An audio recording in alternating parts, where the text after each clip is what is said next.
Hello and welcome. Thank you for watching. If you are a subscriber, welcome back. And if you are new to this channel, welcome. And please hit subscribe if you'd like to see more of these videos. My name is Wes. I'm a minister of the Universal Life Church Monastery, and you can follow me on Facebook at the Universal Life Church of Massachusetts. Today I want to talk about a story that involves life in general, our lives here on this planet. And clearly the UFO topic is a big one. And some people are asking, are they real? And unidentified flying objects are real because that's what they are. If you throw an apple in the air and I don't know what it is and I can't identify it, it's an unidentified object. Whether I know, and until I know what it is, that's what it is. Now, these unidentified objects that have been showing up and people have been reporting, some of them may be unidentified flying objects and others may just be hoaxes. So you can't use just one incident to determine. So we're going to have an exercise today in being able to entertain ideas without accepting them. And if you're a skeptical person, skeptical thinking is lazy thinking, because you go in with a preconceived notion that that you want to debunk it. So you don't look for anything but that information. You look with confirmation bias. We don't want to do that because there's plenty of people out there that are not critical thinkers. So let's try to be a critical thinker and think logically with reason to the best of our ability to find out what these UFOs are. Now, they've been reported for a long time. And we very rarely get solid information, just eyewitness accounts. But back in 2004, an incident happened. This is only one of like 4 incidents that are pretty, I would say it's the best evidence we have yet that there is actually something being seen, something there. Doesn't tell us what it is, but let me get into it. Back in 2004, there was also in 1998, there was also another sighting similar to this from the military. I think it was the Mexican or military. And then there was another one in 2000 and I believe 15. But we're talking today about the incident in 2004 with Commander David Favor. He is a U.S. Navy pilot, and he is on the ship that he was on, which I don't have the name of it, but you can look him up. I'm going to put a link in the description with the interview. Now, you don't believe me, you go and listen to him personally. Don't listen to any skeptics out there try to tell you about him. You go listen yourself to him and his account, and he'll tell you. You can also listen to the other people. He was a fighter pilot, the commander of his group. He was one of the officers on the ship. He was one of the top 20 in command, highly respected. And they were doing training that day back in 2004, and training was broken off, and they were asked to go check out a blip that was on the radar out off the coast of California where the ship was that they came off of, the aircraft carrier. So when they got there were, I believe, 3 planes, his and 2 others, with 2 people in each plane. So there's 6 people here viewing this. they saw an object in the water. It was under the water, and the water was breaking over it, and it was a dark object which kind of looked like a 747, a cross, like the wings and the fuselage.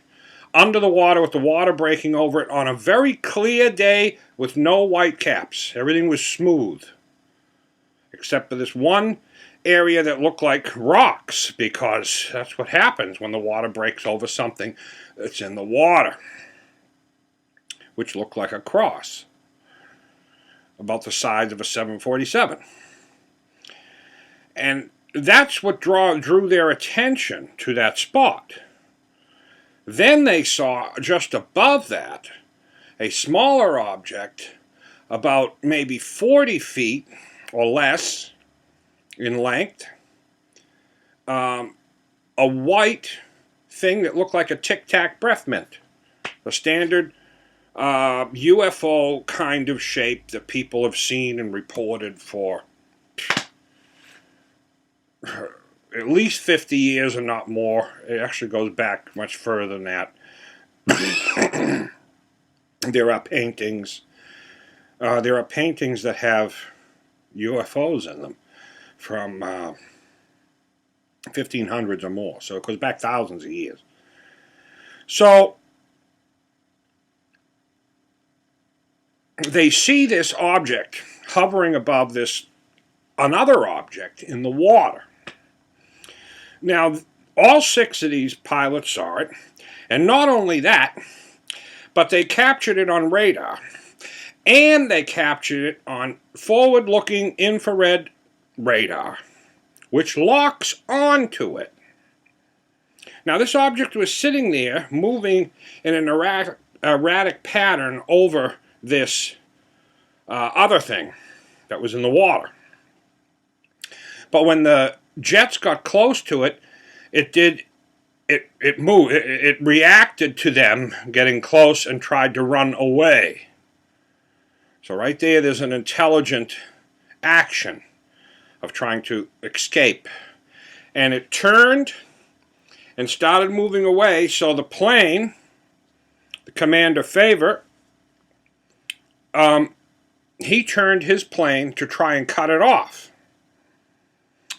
And when he tried to do that, it made another quick maneuver and disappeared. And no, everybody saw it just disappear. And then it pops up 60 miles south where another plane catches it and picks it up on radar again. And the ship picks it up on radar. So it traveled 60 miles in less than 30 seconds. Or less. 3 seconds, he said. So it was moving faster than anything we know of. I mean, I can't think of anything. So what was this? We have, now they went back. The footage was looked over by the captain of the ship and everybody involved, all the officers, and they didn't know what it was. But it wasn't until they got back on the ship that they found out that the radar and the ship had been tracking these for 2 weeks. Now, this has all been reported. So they've been tracking these things for 2 weeks. They would come into the atmosphere about 80,000 feet, and they'd hang up there, excuse me, and then they'd drop down really fast to 20,000 feet, and they'd hang around there, approximately, coming in from, like, space. And then they'd drop down to, like, sea level. And apparently have some type of interaction with something else that's in the water.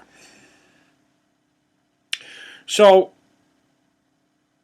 there's a lot of people out there that weren't there, probably haven't even seen the radar or infrared imaging, And if you, and the skeptics are just going to desperately jump through hoops to try and write this off. But when we look closely at the evidence and realize that we have, it can't be a malfunction of the radar, because the radar on 3 planes and the ship, 4 different radars were picking it up. So it can't be a malfunction of all 4. The forward-looking infrared radar on the 3 planes all saw it. So it can't be a malfunction of all 6 or 7 of those devices. So it's not a malfunction. Something was there. And they saw it with their eyes, all 6 that were there. And these things have been tracked for 2 weeks prior. Now, like I said, this had happened before in Mexico, happened also in 2015. And it's evidently, it's happened in the past in history where people have taken pictures of these objects. And I think the evidence now is pretty overwhelming that something is there. And you can't deny it anymore. The evidence is just too much. To discredit and all the evidence just because you don't want it to be there, it doesn't mean that that's true. Something is there, because in order to discredit that idea, you have to be illogical. So let us take that path. Something is there. And they all see it. Well, what is it? Well, what do we know? We know that it has some type of intelligence because it's trying to avoid, trying to escape, trying not to be caught. So that tells us another thing. Why? Why doesn't it want to be found or caught?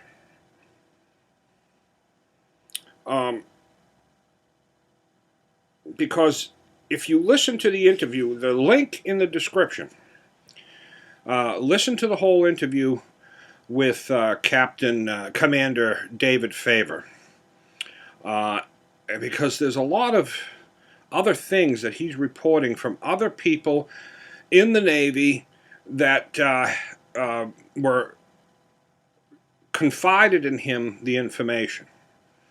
And there's got to be a point where we can't just say everybody's crazy. Of course, it could be possible, but very unlikely. And I think that's sloppy thinking to just write everybody off as liars just because you don't like the story and what they're saying. So these things are some kind of intelligence if they're trying to get away, and they're moving at speeds and in ways that nothing we can do, nothing we have, nothing that anyone in the Navy can explain. Now, there is another person called Bob Lazar, and there is an interview.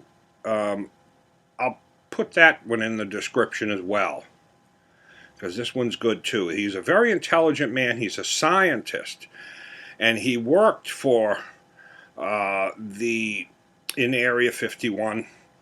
I think it was Skunk Works it was called, and he claims to have worked on one of these crafts that crashed, and they're trying to reverse engineer it. Why they wouldn't tell anybody else this, I think you can come up with reasons for that.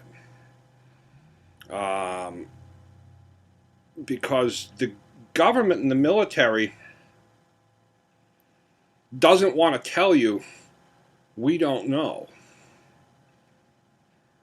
And they also don't want to give information, because if you can reverse engineer one of these crafts, It changes everything.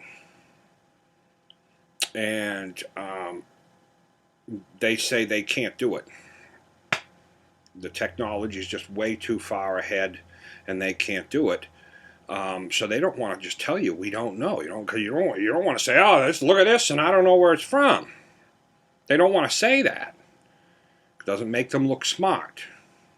You see, they want to be able to tell you this is it, and this is what we've done. We've reverse engineered it, and here's where they come from, and they want to give you the whole story. They just can't give you unknowns. But they may have to because it's coming out. There is an unknown. There is something that they're seeing. They're catching it on radar. They're catching it on infrared radar. They're chasing it. And it's outmaneuvering everything we've got.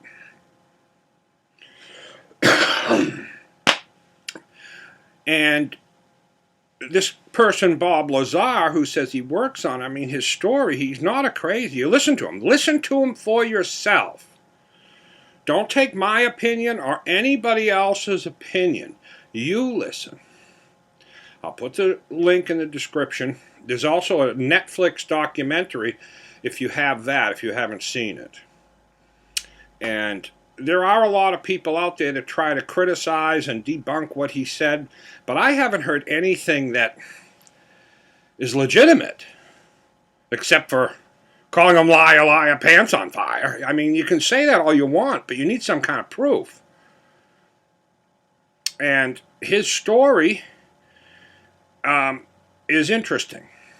I'm not saying it's 100% true. It may be. Of course, I don't believe anything. I just go by probabilities. And my probability tells me that there is something that these military people are seeing and recording and videotaping and catching on radar. It happened more than once. Now, this is where we have to start entertaining ideas, because it's possible it could be just something here that's always been here on Earth that we don't know about, and it belongs here. Some other being.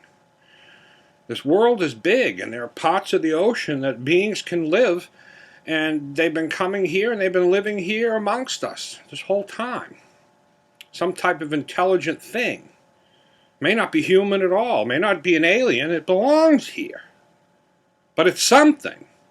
Is it that? I don't know, but I'm opening my mind to new ideas. Because it is something. And the idea that there's a malfunction in the radar and all these accounts are just lies is kind of silly at this point. We've got to admit that there is something. But we don't know what it is. So let's entertain ideas. Is it something that belongs here? Another species or being that doesn't want to be seen? I don't know why it wouldn't want to be seen. You'd think if it lived here with us, it would interact. Now, the other possibility is it's not from here. It's from someplace else, and it's coming here because it can. Now, we might have a hard time wrapping our mind around that, because our world we live in, we are not that advanced. We don't know how to do it, but that doesn't mean other people can't, or not people, other beings can't. And if that's a possibility, that still doesn't answer why they don't want to be in contact. And maybe they are in contact. Maybe some of these abductions are real. I don't know. I've never seen a UFO. But I'm looking at the evidence, and there's something there, and it's intelligent. And it's been around, and nobody knows what it is. It's not a balloon. Definitely is not a balloon. Because everybody knows what a balloon looks like. So we can't just continue to write off these sightings with stupid excuses. Another idea, if we open up our minds a little bit,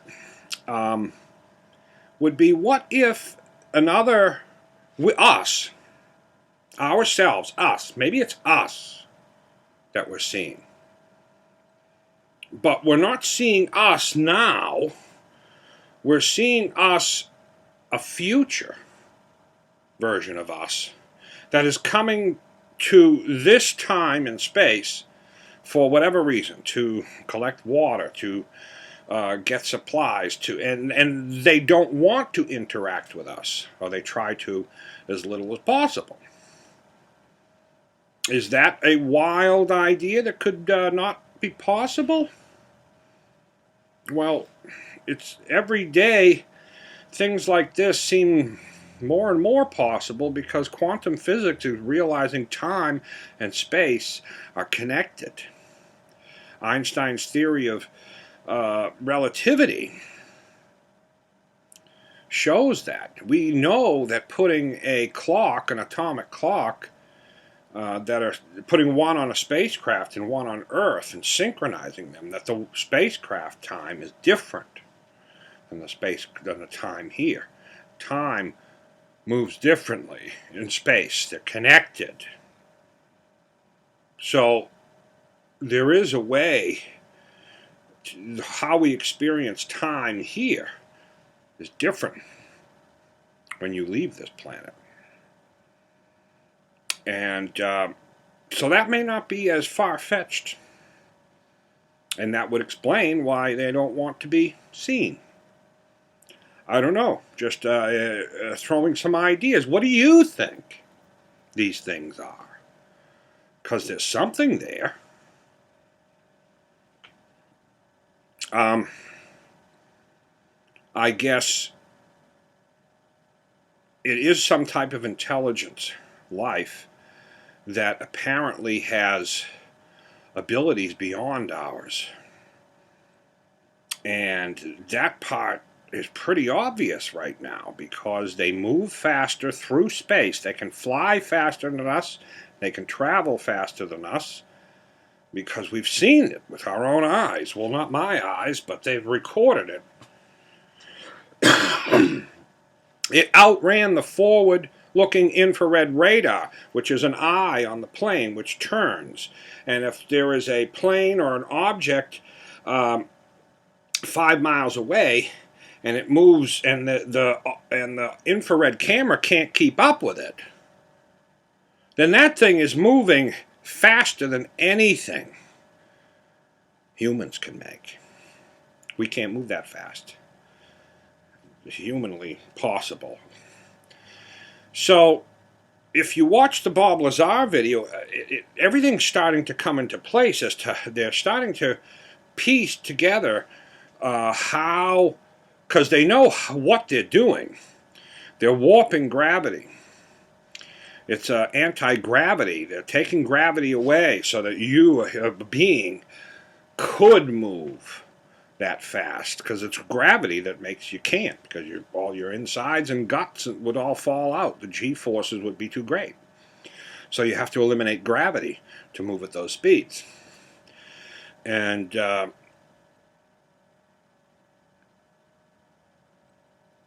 scientists are starting to take a serious look at these, and they're trying to reverse engineer this technology, and it's becoming more and more likely that there is something out there that these people are seeing, and whether they're a being that's always been on this planet and belongs here. Well, when I say belongs here, it doesn't matter whether it's from this planet or not. It belongs here because it's here. If it didn't belong here, it wouldn't be here.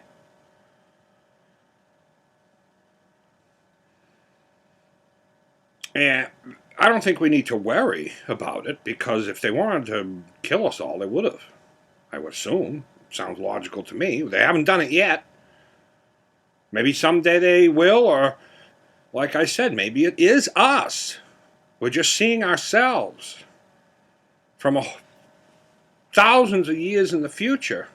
We may invent a way to come back and get things we need that don't exist anymore, or come from different planets back in time to here. Because time and space is linked, can be warped.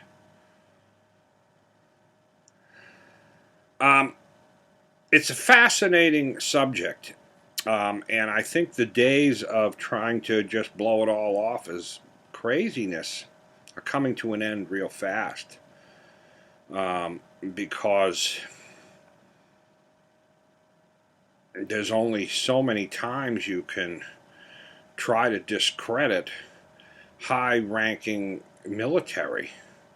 You're going to say the whole Navy is lying to you, a big conspiracy? Now you've lost touch with reality.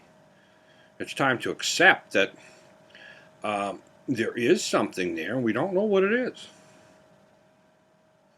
That's where we're at. So leave a comment. Tell me what you think. And look at the David Faber. I'm going to put the videos in the description. And watch them. Tell me what you think. And thank you for watching. Have a great day.